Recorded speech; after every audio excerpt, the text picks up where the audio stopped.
Welcome. In front of me I have the brand new Apple iPad Pro, and today I'll go over unboxing along with a bunch of thoughts I have on this entire lineup of garbage that Apple produced. This absolute scam that they have going on right now. So anyway, let's just go straight to it. Now we'll actually open up a little page so I know what to talk about. So there we go. Anyway, let's pop it open.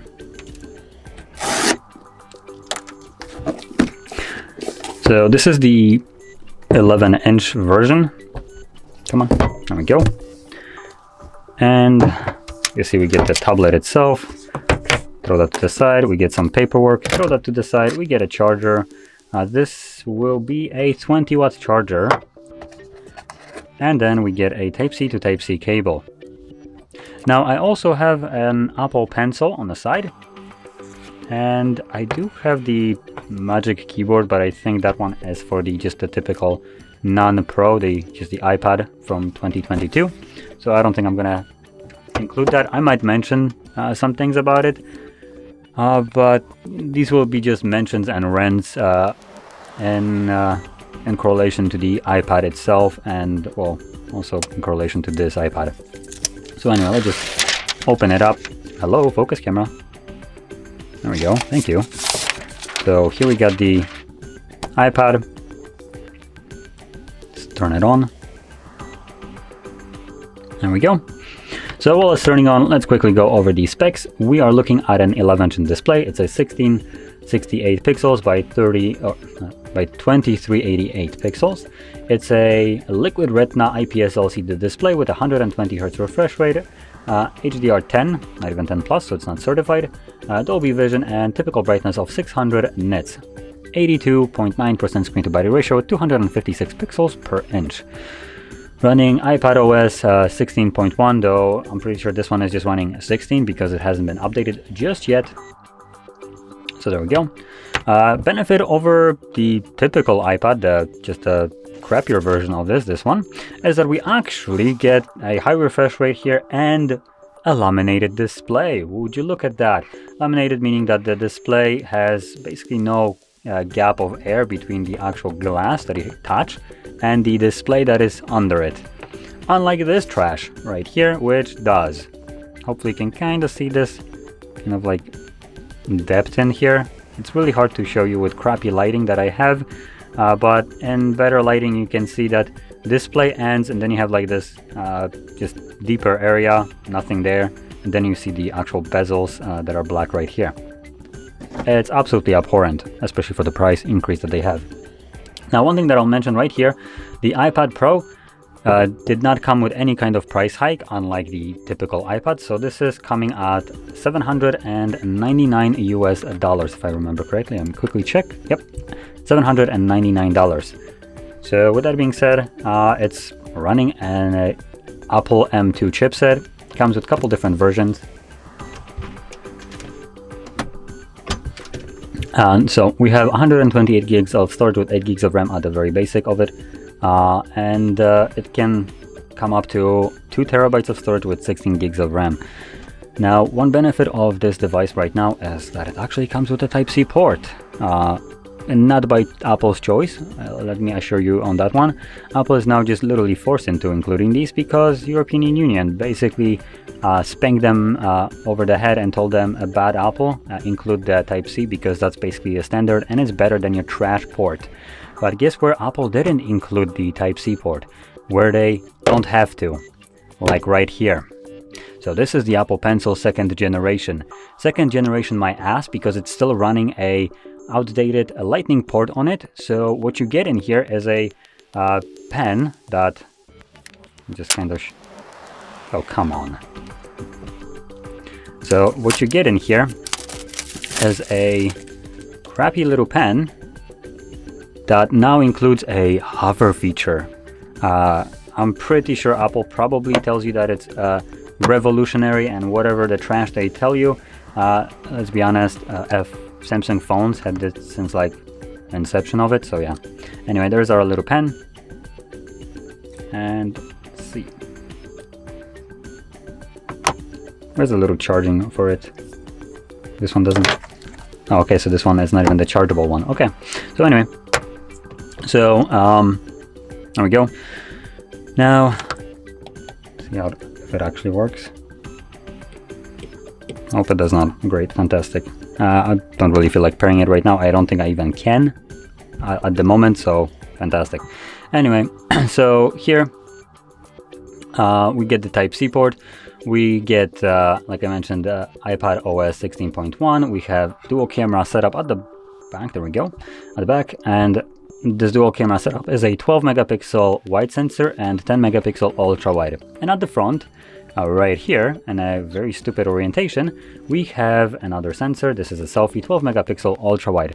Now, the reason why I say that this is a stupid positioning of the camera is because if you tend to use this device as a pro, like it's kind of designed, then you'll probably be using an alternative of this, just some kind of magic keyboard for it, so you can use it as a semi laptop, as their stupid commercials suggest, right? What's a laptop, right? I'm pretty sure we all seen that cringe. So if you do such a thing, you will have your tablet in, let's guess, a landscape position, meaning your camera right now is on the side, sideways. Well thought out. Billion-dollar company, and can't even figure out that their Pro lineup would be used as a laptop as they're advertising it, and yet they included the camera on the side instead of, or on top of the device instead of on the side when it's in kind of like laptop position.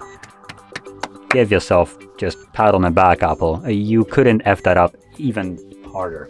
Oh wait, no, you actually could. Another thing here is the connectivity. So they dropped a bunch of different bands right here, but I'm not even going to touch upon those. What I'm going to touch upon is the inclusion of Wi-Fi 6E. Now, when I say inclusion of, it's just included on paper. It supposedly has Wi-Fi 6, but what it doesn't have is support for 6 GHz Wi-Fi, which is the whole damn shtick of Wi-Fi 6. I am literally speechless of the stupidity here. So I'm honestly not sure what to say. I hope that this explanation speaks just for itself. Wi-Fi 6 without functioning Wi-Fi 6. So it's like buying a motorcycle and getting just a motorcycle that rides on one wheel, because why not? So yeah, I genuinely have very little to say positive things about this device. I genuinely have very little to say positive things about Apple in general. But I will try here my best. So because this is running a Apple M2 chipset, this tablet will be stupidly powerful for such a tiny little device. So that's one of the benefits. But as a device that is supposedly pro, I still have a little bit of doubts in here for what it has. So the single USB port, it's nice that they included the Type-C port in general. But still, I would probably like to see a dongle, considering this is a pro device that supports nothing in terms of just out of the box. You don't have expandable storage. So if you're planning to, for instance, do some professional work and you need to plug in your anything, you need to have conversions to Type-C. A drive from Type A to Type-C, for instance, or maybe you already luckily have one, then you can use it. But in a pro device, I would expect such a thing to be included in the box. Like the pen as well. It's a freaking pro device. Where's the effing pen in it? Samsung can do it, even with their phones. For a cheaper price, why can't you freaking include this stupid thing that already costs way too much?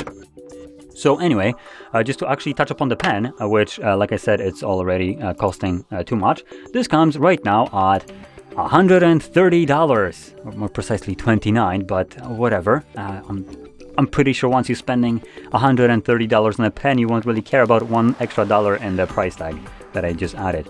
So this is a second generation of it, and yeah, it basically works with the new devices and only the new devices. The previous pens aren't compatible with the newer devices because screw you if you already had a Apple Pencil first generation. You now get to have two pencils, which one becomes unusable. Fantastic design. It's not like they couldn't make it. I'm pretty sure this is just a matter of programming and just support for the older pencil. But yeah, you don't get that. It's Apple. Obviously you don't get that. Now, one thing that I'll mention right here over the previous devices, at least this pencil is priced accurately if we consider a price inflation, a correct price inflation. So this pencil, or at least the first one, was released in 2015 or at the end of 2015. And if we counter that in for price inflation, today it would cost, well, still a little bit less than they're charging it, but it would be right about $120 US. So whatever, like $9 more, $8 more that they want, it's okay. I would say it's very close to what it's supposed to be. But if we also consider price inflation, that price should be increased from year to year. But they decided to drop the first gen at the end of 2022 and substitute it for a second gen at the end of 22. So we went from having a price of $99 to $130. And if we consider that right now this pen went from $99, so at the end of 2022, I just make it even beginning just to give it some time. Then this pencil should cost about $3 if we take in consideration price inflation from February to September. Greatly done there. But like I said, this is probably the least egregious price hike. One of the biggest and most egregious ones was in this thing.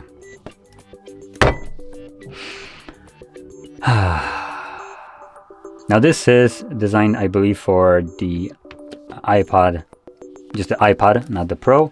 You quickly make sure. Oh no, it also supports iPad Pro. So you know what? I'm gonna go full balls to the walls with this one and trash it as much as I can because that's what it deserves.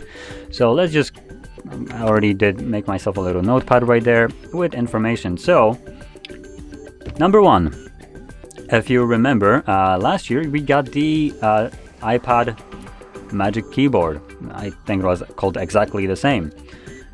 But the difference is, let me just open that up, that the other one was better and cheaper. And again, I will be countering in the price inflation for this. Let's just open it up. So the previous one, not this one, costed $159, which is okay price, I guess. I'm not gonna complain about it. So $159, and it was about the same kind of thing as you get right here. So let's just open that up so you can see how this one looks like. It's in a nice white, which I don't think it's gonna stay white for very long, but that's your choice anyway. Boom, there we go. There is our little cover. And bend it. I'm gonna zoom out the camera. And there we go. And you can just slap in your little tablet here. Boom, fantastic, right? Looks okay. The trackpad is just a little bit small, but you probably just realized that this has no function keys like the previous one did.